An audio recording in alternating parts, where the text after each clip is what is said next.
In the tranquil town of Sanache in southeastern Mexico, a once serene Tuesday afternoon was disrupted by an unsettling sound, the ominous hissing of a locust invasion. The town's 3,100 residents soon discovered the aftermath as leaves from fruit trees vanished and half-eaten lemons and oranges covered the ground. The culprits were not elusive. All eyes turned skyward. Over the state of Yucatan, sprawling clouds of locusts had dominated the skies throughout the week. These voracious insects descended upon shopping plazas, collided with apartment windows, and devoured every hint of greenery in local parks, Metro reported. The surreal scene prompted both social media users and the Mexican press to ponder whether this ecological disturbance signaled an impending apocalypse.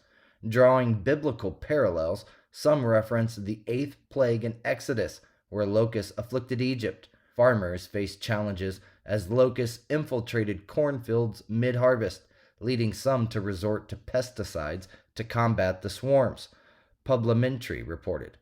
Urban areas lacking sufficient vegetation became the next target as locusts sought trees, bushes, and flowers.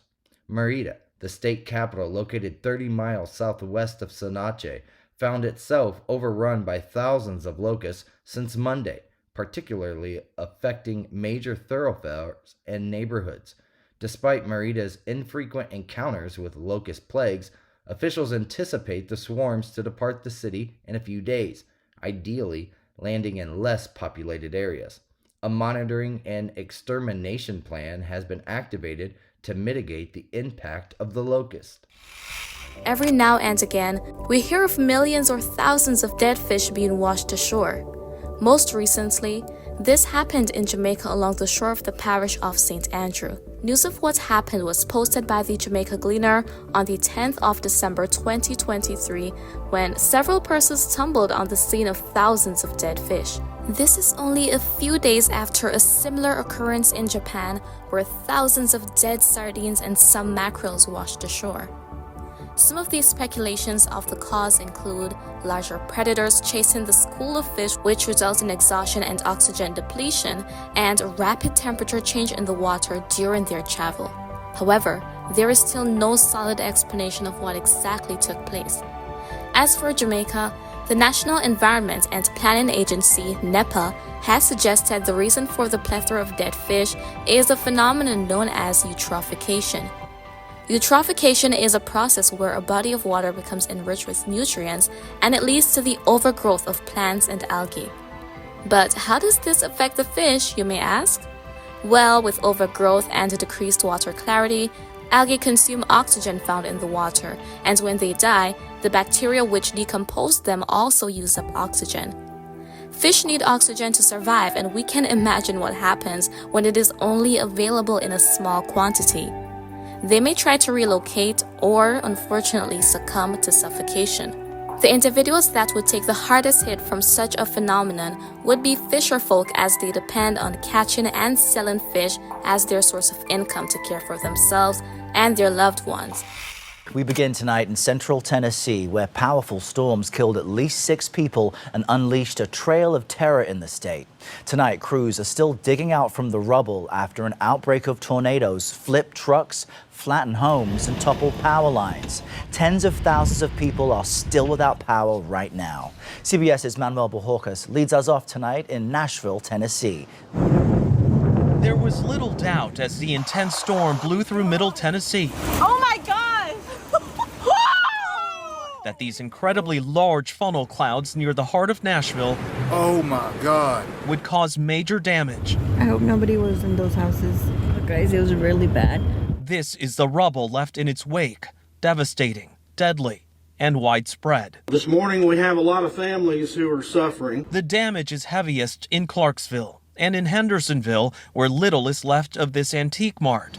That's where Pam Miller and 5 customers, including Sheila Mays and Gwendolyn Murphy Gardner, rushed to the shelter below. We got down to the basement just in time. Within about less than 5 minutes, we shut the door and everything began to rip apart.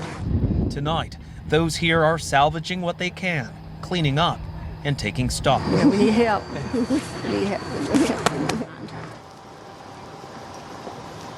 Crews have been deployed to these hard-hit neighborhoods to try to restore power, but at last check, more than 20,000 customers were still without electricity, and temperatures are expected to dip below freezing overnight. Africa's young population is set to double by 2050. Ensuring they have access to nutritious food to maintain their development is a priority for many leaders and organizations on the continent. However, it's much easier said than done. Several factors are hindering Africa's efforts to meet the food security and nutrition targets of the Sustainable Development Goals by 2030. These include factors that are within their control, such as internal conflicts, but many which they cannot influence, such as climate change, the COVID-19 pandemic, and external conflicts. The fighting between Russia and Ukraine, countries which are major suppliers of wheat to Africa, has brought huge challenges.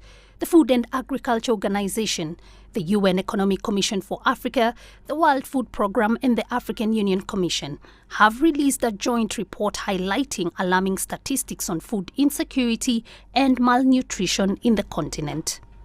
According to the findings, in 2022, nearly 282 million people in Africa were undernourished, an increase of 57 million people since the start of the COVID-19 pandemic. An estimated 868 million people were moderately or severely food insecure in the same year, with more than two-thirds of this population being from Central, Eastern, and Western Africa. Among those affected the most are children under the age of 5, where 30% of them are stunted because of malnutrition. The agencies say they hope these findings will trigger new momentum for agri-food systems transformation in Africa.